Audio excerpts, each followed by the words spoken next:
2026 தேர்தல்ல அந்த மாதிரி ஏதாவது ஒரு முக்கியமான ஒரு நிலைப்பாடு வந்ததுன்னா MP developer launching Villa Vaibhavan October 4, 5 and 6 now at Sirseri and Kunratur. For booking call 7825806806. ஏதோ ஒரு பெரும்பான்மையான மக்கள் விடுதலை சிறுத்தை கட்சி எதிராக இருக்காங்கன்ற மாதிரி தோற்றத்தை சித்தரிக்க பார்த்து விடுதலை சிறுத்தை கட்சி இருந்தா பெரும்பான்மை மக்கள் வாக்கு கிடைக்காது திமுக ஒரு பயம்லாம் ஊத்துனாங்க.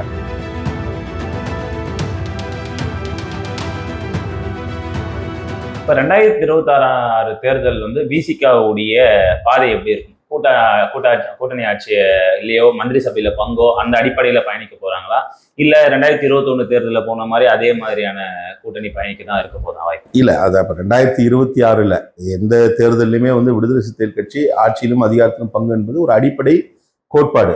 ஆனா அந்த சூழல்ல எப்பவுமே எலக்டோரல் அலையன்சஸ் ஃபார்ம் ஆகும்போது இப்ப நீங்க ஆங்கிலத்தில் ஒரு சொல்லாடல் சொல்லுவாங்க, இந்த லார்ஜர் இன்ட்ரெஸ்ட்னு சொல்லுவாங்க.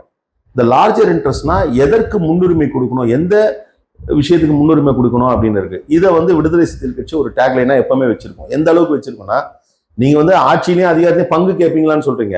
2021 தேர்தலில் ஒரு நெருக்கடி ஏற்படுத்தினாங்க விடுதலை சிறுத்தை கட்சிக்கு.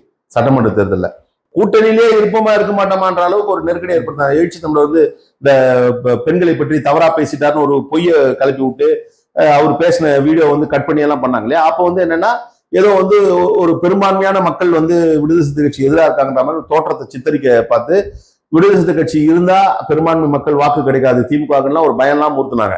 அதெல்லாம் திமுக அதுக்கப்புறம் கண்டுக்கல. அந்த சூழல்ல அது மாதிரியான ஒரு நெருக்கடி வரும்போது என்ன சொன்னார்னா, ஆட்சியிலும் அதிகாரத்தை பங்கை பற்றி இப்ப நீங்க பேசிட்டு இருக்கீங்க. அப்ப தேர்தலே அவர் என்ன சொன்னார்னா, நாங்க இந்த தேர்தலில் நிக்கலன்னா கூட பரவாயில்ல, எங்க ஆதரவு திமுக கூட்டணிக்கு தான். அப்போ இந்த ஸ்டாண்ட் ஏன் எடுக்கிறது? நாங்க உடனே இல்ல எங்களுக்கு சீட்டு முக்கியம் அப்படின்னு நாங்க இல்ல அவங்களை கன்வின்ஸ் பண்ணோம், காம்ப்ரமைஸ் பண்ணோம் அப்படின்லாம் நினைக்கல. எங்க ஸ்டாண்ட் இதுதான், எங்களோட இந்த ஸ்டாண்டுனால உங்களுக்கு நெருடல் வரும் அப்படின்னு நீங்க நினைச்சீங்கன்னா கூட பரவாயில்ல. ஆனா உங்களுக்கே நாங்க சப்போர்ட் பண்றோம்னா சாதிய மதவாத சக்திகளை வளர விடக்கூடாது. சோ அங்க லார்ஜர் இன்ட்ரெஸ்ட் என்ன வருதுன்னா, விசிகாக்கு சட்டமன்ற உறுப்பினர் வேணும்ன்றதை விட எது முக்கியம்? சாதியவாத மதவாத சக்திகள் வரக்கூடாதுன்ற முக்கியம்.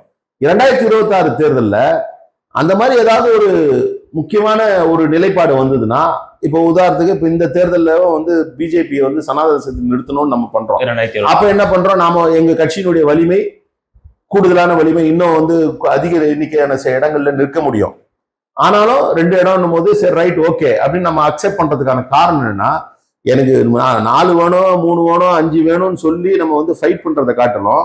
நாம இந்த ரொம்ப என்ன சொல்றது கோஹிசிவா இருக்கு, ரொம்ப ஒற்றுமையா இருக்கக்கூடிய கூட்டணியில நாம டிமாண்ட் நிறைய ஸ்ட்ராங்கா பண்ணி அது ஒரு முரண்பாடை உருவாக்குச்சுன்னா கேடர்ஸ் மத்தியில பிரச்சனையாகும், பிஜேபிக்கு சாதகமா போயிடும்ன்றதெல்லாம் புரிஞ்சுக்கணும். இதெல்லாம் ஒரு தலைமை புரிந்து கொண்டு அதன் மீது நடவடிக்கை. அதுவும் எழுச்சி தமிழரை பொறுத்த வரைக்கும் எப்பவுமே ஒரே கிளாரிட்டி தான், என்னன்னா நான் சொன்னது மாதிரி மக்களுடைய நலன் தான் கடைசியா. அந்த மாதிரி வர இருக்கக்கூடிய 2026 தேர்தல ஒரு சூழல் உருவாகி நான் சொன்ன அந்த டைமிங் வந்ததுன்னா அது கண்டிப்பா அவர் வலியுறுத்துவார். அந்த டைமிங் அது இந்த சூழல் இல்லை, இந்த தேர்தல் அந்த சூழல் இல்லைன்னா அதையும் அவர் தான் முடிவு பண்ணுவார். 2016 அதுதான் விசிகா மையமா வச்சே முயற்சி ஒண்ணு எடுத்திருந்தாங்க. அது முயற்சி எடுத்திருந்தாங்க, கிடைச்ச வெற்றி கிடைக்கலனாலும் அடுத்த அந்த தோல்விதான் அடுத்த அந்த மாதிரி முயற்சி எடுக்க கூடாது. நம்ம அடுத்து எம்பி எலெக்ஷன். எம்பி எலெக்ஷன்ல இதுக்கு கொஸ்டினே கிடையாது. இதுல இன்னொரு விஷயம் நீங்க புரிஞ்சுக்கணும், இது ஆட்சியிலும் அதிகாரத்திலும் பங்குன்றது ஒடுக்கப்பட்ட மக்களுடைய பாயிண்ட் ஆஃப் வியூ மட்டும் இல்ல. கூட்டணி ஆட்சின்றது கிவிங் ரெப்ரசன்டேஷன் இல்ல எல்லாருக்குமான இடத்தை கொடுக்கறது தான் ஒரு கூட்டணி ஆட்சி. இந்த கூட்டணி ஆட்சின்றது கம்பல்ஷன்ல வரக்கூடாது, கான்செப்டா வரணும், ஒரு கருத்தியலா வரணும். தேசிய அளவில் என்னாச்சுன்னு கேட்டீங்கன்னா, முதல் கூட்டணி ஆட்சி எப்போ வந்ததுன்னா, ஜனதானி இவங்க எல்லாம் போட்டிட்டு வந்தப்போ நம்பர் இல்லாதனால எல்லாம் ஒன்னா சேர்ந்தாங்க, சீட்டு கொடுத்தாங்க. அப்போ அது கான்செப்டா வரல, நிலைக்கல, கம்பல்ஷனால வந்தது. வந்தாலும் என்ன ஆச்சுன்னா அது ஒரு தொடர்ச்சியா மாறுச்சு. இப்ப காங்கிரஸ் கூட எந்த காலகட்டத்திலையும் கூட்டணி ஆட்சியில அவங்க ஆட்சியில இடம் கொடுத்தது இல்லை. ராஜீவ் காந்தியினுடைய மறைவுக்கு பிறகு அதுக்கு பிறகு மன்மோகன் சிங் வந்த பொழுது முதல் அவங்க பார்ட்டிசிபேஷன் கொடுக்குறாங்க. அவங்க கூட என்ன பண்றாங்கன்னா 2வது தடவை அவங்களுக்கு மெஜாரிட்டி வந்துருச்சு, ஆனாலும் கொடுத்தாங்க. ஏன்னா இப்போ கம்பல்ஷனை காட்டி கான்செப்டா வந்துருச்சு. போன தேர்தல்ல பாஜக கொடுத்தாங்க, இப்போ அவங்க மைனாரிட்டி தான் கொடுத்தாங்க. அப்ப கான்செப்டா தேசிய அளவுல உருவாயிடுச்சு. மாநிலத்திலையும் கான்செப்டா வரணும். கான்செப்டா வரணும்னா என்னன்னா, ஒரு கட்சி தனிப்பெரும்பான்மை பெற்றிருந்தாலும் கூட கூட்டணியில் எல்லாரும் கொடுக்கணும், ஒரு கான்செப்டா வரணும். அப்படிப்பட்ட ஒரு சூழல் வரணுன்றதுக்காக தான் வந்து நாம வந்து 2016 என்ன சொன்னோம்னா, கூட்டணி ஆட்சிக்கு ஒற்றுக்கொள்கிற கட்சிக்கு நாங்க வந்து கூட்டணி வேணும் அப்படின்னு சொன்னோம். அது என்ன அர்த்தம்னா, நீங்க இந்த இதுலயும் புரிஞ்சுக்கணும். கூட்டணி ஆட்சிக்கு வந்து ஒரு கட்சி, பெரிய கட்சி ஒத்துக்குதுன்னா அவங்க வந்து 117க்கு கம்மியா நிக்கணும்னு அவசியம் இல்லை. அவங்க 150 கூட நிக்கலாம், 150 நின்று அவங்க 120 கூட ஜெயிக்கலாம்.